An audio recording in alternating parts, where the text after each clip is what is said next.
Garden Old halftime report. Vince, What are we even doing here?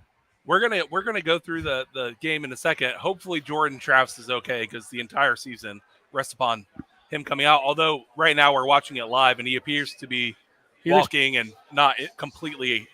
Yeah, he appears to be okay right now. no. That's Tate. No, I know, but Jordan doesn't seem to be like being carted out or like like helped to the Right. locker room or anything. What a devastating potential injury if that's the case. I mean, Tate's not bad, but we need Jordan for the rest of the season. Well, we need Jordan to understand you live to play another play.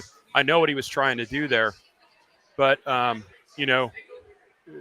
the ceiling with Tate is 10, 11 wins, the ceiling with Jordan is a title. Yeah, and you have to keep that in mind. And he's a gamer; he wants to make that happen. I get it. He's still favoring the shoulder. He's in pain. pretty bad pain right now. That's not good. Not good at all. Maybe I hope at worst it's a reason during the week for him to remain questionable for Clemson. Yeah. But let's go through the halftime because overall I would say a pretty B- effort from the Noles. You say D or B? B. Yeah. You're much more gracious than me. So I'm just going to go through a couple of the notes that we have for our halftime.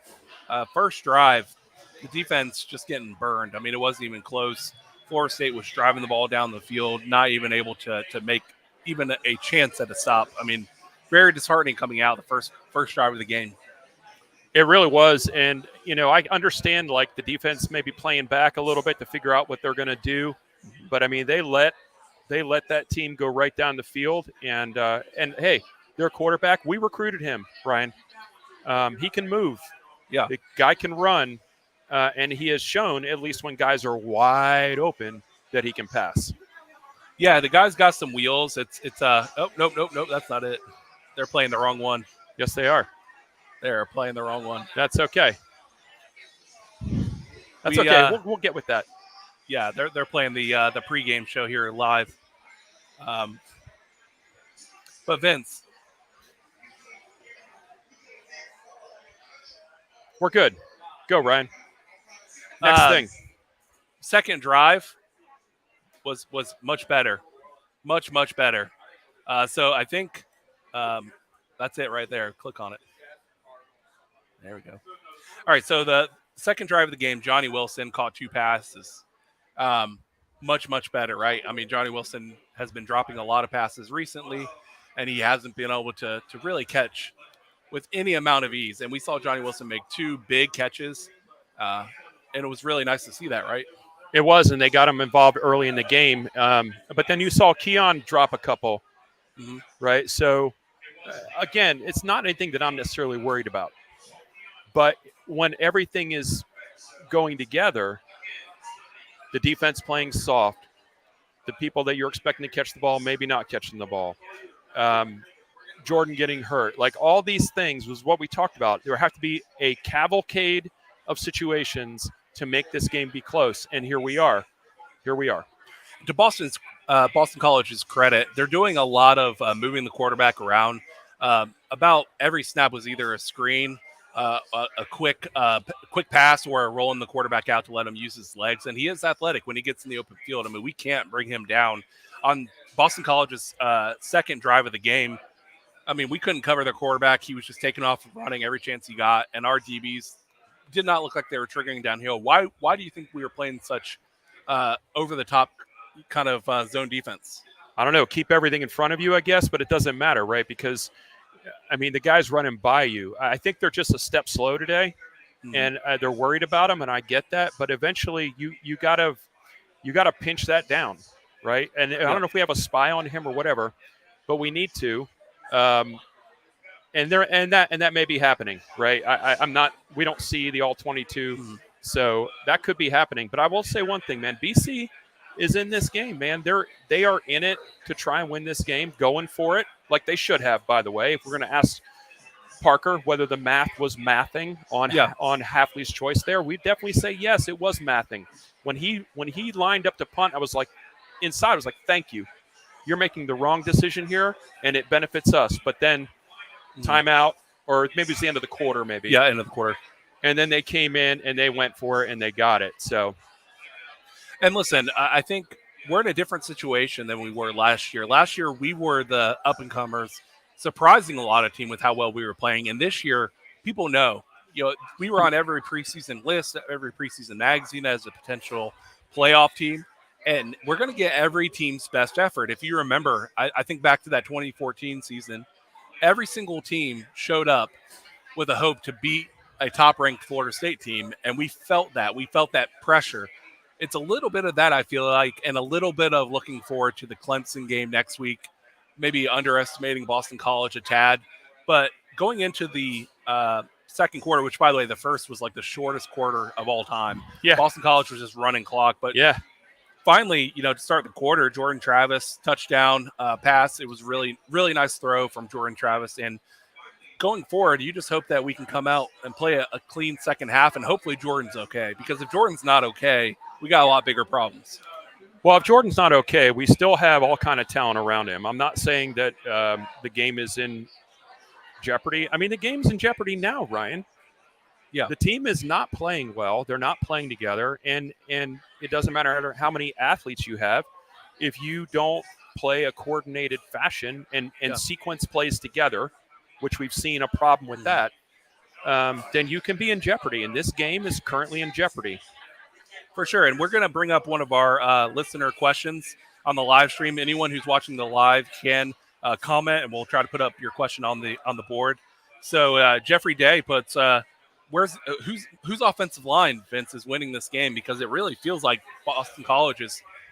I think it's a lot more of a rolling out and giving the quarterback space to make the plays. I don't know if it's the offensive line really doing that for him, but Florida State's offensive line, I think, has played pretty well. I don't see any very glaring problems or anything like that. I mean, it's average. It's average, and I think Boston College is playing maybe above their head a little bit. And we've already seen from the first two games this season that the running game has not been great. Right? It hasn't been dominant like we expected it to be. That has continued in this game, and one game, 2 game, 3 games. We're talking about a pattern here where we cannot get the running game going. And if Jordan Travis is not going to play in this game, that running game has got to start getting some momentum. 100%. And I think Toa Philly kind of gave that spark. We expected Trey Benson coming into the season to really carry the load for this offense on the ground. But Toa Philly seems like he's feeling the hitting the holes pretty well right now. And he's got the speed to really get out of some tough situations. So would you think that they might want to feed the ball to Toa Philly a little bit more? Yeah, the thing about him is he always seems to find an extra yard or two. And he's, especially when he's running up the middle, I mean, he's gotten better at this.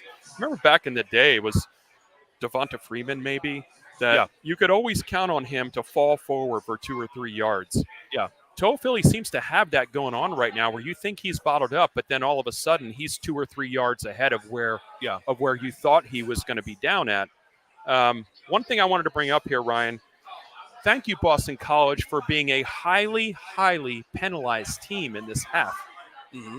No, for sure. Penalized, and they are not going – they should have gone for it on that 4th down. You brought it up earlier. But really, getting eaten alive with penalties. But we were not really taking advantage of it. That's what's so frustrating. We gave up so many long 3rd down and 4th down conversions in that first half. So, Vince, I mean, the good news is we get the ball after halftime, right? Because Boston College scored on their first drive. So, A, do you think Jordan Travis plays in the second half? Do you think he's okay? Just gut reaction. And B, what do you think the keys are going forward? Yeah, I think the gut reaction is I think he's going to give it a go. And then we'll see from there. We'll see what he's able to do. And I know it's his non-throwing arm, but you still have to have that balance, right? That feeling of balance when you're going to launch the ball. So we'll see if he's able to do it. I know for a fact that because he's hurt and Boston College knows that he's hurt, Florida State, they're going to kind of assume that we're not going to run him. Yeah. And we probably won't. Yeah, that's a good call. I do think Jordan Travis will play in the second half. If he doesn't, we're going to come on the post game and have a lot more to say about the upcoming games. Worst case scenario to happen before the Clemson game, having Jordan Travis be potentially injured, but I do think he'll play. And I think the key, honestly, is to get the running game going and to limit third down conversions on their end. We cannot give up the quarterback just running around making us look silly. Can't do it. And so I expect us to come out and play some man defense, and I expect Jordan Travis to play, hopefully for all our sakes, right? Yeah, I mean, I hope so. But really, to be honest with you, Ryan, the talent and depth on this team, we should win regardless. We should. Yes, I think we agree on that. Real quick, I know we have a lot of people live here at Fishweir Brewing Company. So if anyone's listening, I hope you give a big round of applause to all the bartenders and the staff and the owners here at Fishweir Brewing Company. They're doing a fantastic job. And for those of you watching live and listening live on YouTube, like, subscribe, and share. We'd love to have you. We do this every single week. We have live shows during the work week. So please subscribe to our channel. And Vince, it's been a pleasure being here at Fishweir. Yeah, it's been a great time, and we've got a small contingent of Marching Chiefs alumni out in the backyard making it happen from a live music standpoint. They also came here in the bar and played for everyone on the last score. This whole environment is garnet and gold, man. It warms my heart. It's like tally away from tally. And that's what we want. That's what we want to bring to you all. So we're going to wrap it up here and watch along with the rest of the game. And then we'll come back, do a post-game reaction to the game. And then we'll also do our Garnet Old Show live Thursday, 7 o'clock, like we do every single week. But everyone, enjoy the second half. Go Noles. Go Noles.